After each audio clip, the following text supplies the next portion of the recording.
Terrorism की शुरुआत किसने की है पता है आपको? टेररिज्म शब्द पहली बार टेररिज्म का इस्तेमाल कब हुआ है? आपकी जानकारी के लिए इतना बता दे रहा हूं कि टेररिज्म की शुरुआत मुसलमानों ने नहीं की है। फैक्ट्स को बदला नहीं जा सकता, लेकिन फिल्म मेकर्स अक्सर इस चीज़ को सिनेमैटिक लिबर्टी का नाम दे देते हैं और फिर अपना प्रोपेगेंडा इंक्लूड कर देते हैं। और समस्या तब और बढ़ जाती है जब फिल्म या शो किसी रियल इंसिडेंट्स पे बेस्ड हो। और ये सेम बात हो रही है अनुभव सिन्हा की नई सीरीज IC-814 के साथ, जो बेस्ड है फेमस कंधार हाईजैक पे।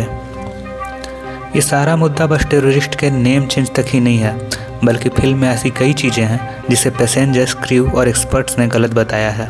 रॉ के इंटेलिजेंस पे सवाल खड़े करने से लेके ISI का इन्वॉल्वमेंट न दिखाना और टेररिस्ट को ह्यूमनाइज करने की कोशिश करना, ऐसी कई चीज़ें हैं जिन पे इस हाईजैक से जुड़े लोगों ने सवाल खड़े किए हैं। Bigger problem with the series which I have is there is a scene where they are showing this flight mid-air after having taken off from Amritsar asking for permission to land in Lahore. There is a military general wearing 3 stars on his patches inside the air traffic control room saying nahi Musharraf saab nahi denge permission because he doesn't want any bloodshed on Pakistani soil. Boss, that is my problem. Yeah. The whole thing was orchestrated by Musharraf saab and his ISI. Ultimately what happened? They got away with just putting the disclaimer on Bhola and Shankar. The rest of the series is the same. Series में 2 hijackers के नाम भोला और शंकर दिखाए गए हैं। हाँ, ये सच है कि इन हाईजैकर्स में से 2 लोगों के कोड नेम्स भोला और शंकर थे, लेकिन फिल्म में ये कहीं नहीं बताया गया है कि ये उनके कोड नेम्स हैं और उनका असली नाम भी कहीं नहीं दिखाया गया है। ऐसे में अगर नई जनरेशन जिसे कंधार हाईजैक के बारे में कुछ न पता हो, वो इस शो को देखकर इसे ही सच मानेगी, क्योंकि ये show based on real events है। हालांकि सोशल मीडिया पे काफ़ी हंगामे के बाद इस शो को होम मिनिस्ट्री ने समन किया और नेटफ्लिक्स ने अब स्टार्ट में ही हाईजैकर्स के रियल नेम डिस्क्लेमर के साथ शो करना शुरू कर दिया है। वेब सीरीज जो कंधार हाईजैकिंग 1 IC-184 पर बनाई गई, वो किस तरह से फैक्ट्स को डिस्टार्ट करती है, जो ISI और पाकिस्तान का उसमें रोल था सारा कुछ करवाने में, उसको किस तरह प्रोमिनेंटली नहीं दिखाया है, छुपाने की कोशिश, उसको बाश आउट करने की, उनको क्लीन चिट देने की कोशिश की गई है। और जो हाईजैकर थे उनके असली नाम छुपाए गए हैं। वो पाकिस्तानी टेररिस्ट थे, ISI स्पॉन्सर्ड, लेकिन उनका सिर्फ भोला और शंकर जो कोड नेम थे वो दिखाए गए। तो कितने अफसोस की बात है कि आप दुनिया को मिसलीड कर रहे हैं। आने वाली जनरेशन जिनको ये सारी डिटेल नहीं मालूम होगी, वो क्या सोचेंगे कि ये हाईजैकिंग भारत के लोगों ने की, इसमें पाकिस्तान और ISI का और डीप स्टेट का कोई रोल नहीं है। मैं खुद सुपरवाइज किया था, मैं विटनेस हूँ उस हाईजैकिंग के इंसिडेंट का। और हालांकि शो के स्टार्ट में थोड़ा सा हिंट दिया गया था कि इस घटना का लिंक ISI से हो सकता है, लेकिन शो के एंड में ये कंक्लूड कर दिया जाता है कि पाकिस्तानी स्पाई एजेंसी ISI का इस हाईजैक से कोई लेना देना नहीं है। शो के लास्ट सीन में ओसामा बिन लादेन कहता है इसमें ISI ऑपरेटिव्स नहीं इन्वाइट किए गए हैं, और इस बात से बहुत ही टॉप लेवल इंडियन ऑफिसर्स नाराज़ भी हैं। AS दौलत, जो कि उस वक्त रॉ चीफ थे, वो बताते हैं कि इसमें कोई डाउट नहीं है कि इसमें ISI का रोल ना हो। ये सिर्फ हमारी रिपोर्ट ही नहीं बल्कि पाकिस्तान के जाने माने जर्नलिस्ट का भी कहना है, जो उस वक्त कंधार में थे। उनके रिपोर्ट के अनुसार ISI इस पूरे ऑपरेशन को खुद कंट्रोल कर रहा था।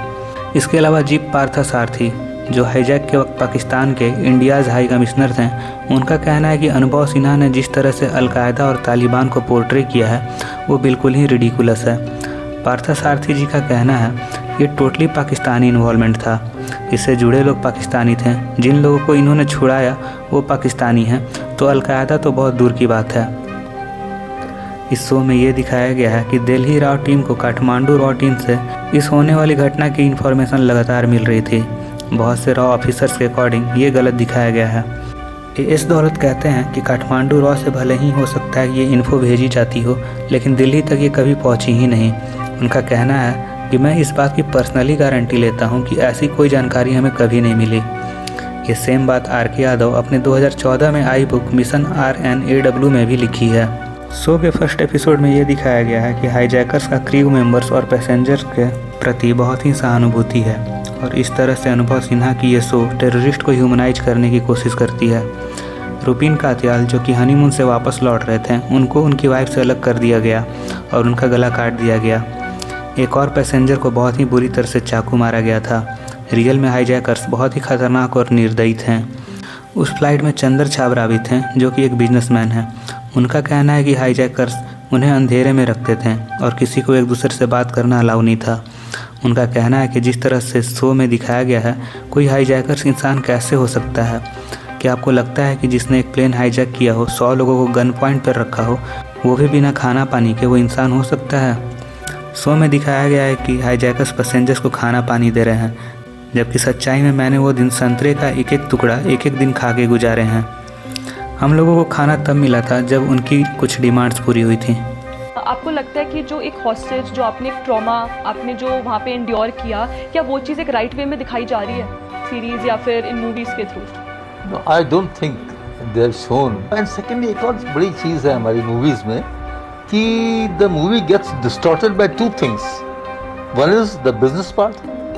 They put in something so that the business gets better. And secondly is the political leaning of the makers of the movie. That is also important. So these two things somehow come into the movie and you can make out. So do you think ये political leaning थी movies या फिर? I think so, because they have shown a lot of human aspects about terrorists. Somebody sees it after 30 years. What will you think? That Hindus hijacked these people and they tried to kill him. Their memory is very short. I mean, these people will not even remember it. So that should be clarified in that movie. इस series ने doctor, जो कि उन्हीं hijackers में से एक का code name है, उसकी लंबी लंबी स्पीचेज को नहीं दिखाया। वो कश्मीरी पे अत्याचारों और इस्लाम की बड़ाई पर बातें किया करता था। डॉक्टर उन सभी हाईजैकर्स में से सबसे निर्दयी था और उसी ने रुपीन कात्याल का गला काटकर उसकी हत्या की थी। हाईजैकर्स पूरे समय इस्लाम की बातें करते थे और पैसेंजर्स को कन्वर्ट करने की कोशिश करते थे। पूजा कटारिया, जो कि उन्हीं पैसेंजर्स में से एक थी, उनका कहना है कि वो 3 से 4 स्पीचेज रोज़ दिया करते थे कि कैसे इस्लाम अच्छा रिलीजन है और हिंदुइज्म से बेहतर है। लेकिन ये सभी चीज़ें शो में कहीं भी नहीं दिखाई गई हैं। हमें तो उन्होंने बहुत कहा कि इस्लाम धर्म अपना लो, इस्लाम धर्म बहुत अच्छा है। जो एक मेन डॉक्टर था उसमें, जिसको डॉक्टर के नाम से बोलते थे, वो बहुत स्पीचेस देता था कि इस्लाम धर्म को अपना लो। तो जहाँ सिर्फ नाम को लेकर ही हर तरफ बातें चल रही हैं, इस शो में ये सब भी दिक्कतें हैं। तो गाइस, आज की वीडियो में बस इतना ही। कुछ रह गया तो कमेंट्स में ज़रूर मेंशन करना। मिलेंगे आपसे ऐसे किसी नए वीडियो में, तब तक के लिए goodbye and take care. हिंदुओं और मुसलमानों के बीच में जितना प्यार था उतना ही है, बढ़ा ही होगा, कम नहीं हुआ है। मतलब जब मैं अलीगढ़ पढ़ने आया था 1982 दिसंबर में, तो बनारस में मेरे परिवार में, मेरे पड़ोस में, मेरे दोस्तों में ऐसा जिक्र था कि जैसे पाकिस्तान जा रहा हूँ। और मुझे भी लगता था, और मैं ऑनेस्टली बात करूँ तो मैं बहुत खुदगर्जी से आया था यहाँ पे कि ठीक है वो पाकिस्तानी होगा तो जाएंगे, अपनी अपन डिग्री लेके आ जाएंगे, फिर जॉब करेंगे, फिर बात खत्म। और फिर जब यहाँ आया और फिर यहाँ मिला लोगों से, यहाँ दोस्तों से मिला, दोस्त बने, ऐसे ऐसे दोस्त बने कि आज सरमत भाई को मिला 30 साल बाद, मुजम्मिल को मिला, पता नहीं चले गए शायद लोग 30 साल बाद मिले और बिल्कुल वैसे के वैसे मिले जैसे तब मिलते थे। इतना कुछ दिया इस यूनिवर्सिटी ने। ये जो सिंबलिज्म है ना, ये सिंबलिज्म है जो आपने टोपी दी मुझे, ये हमारी परंपरा है जो सिंबलिज्म से आई है। इसको लेके एक कुछ भी कहानी बनाई जा सकती है, इसको लेके मेरे बारे में 1000 बातें की जा सकती हैं, की जाएंगी, और मुझसे लड़ने को तैयार है, कोई समस्या नहीं, क्योंकि वो जाहिल अनपढ़ लोग हैं। बात ऐसे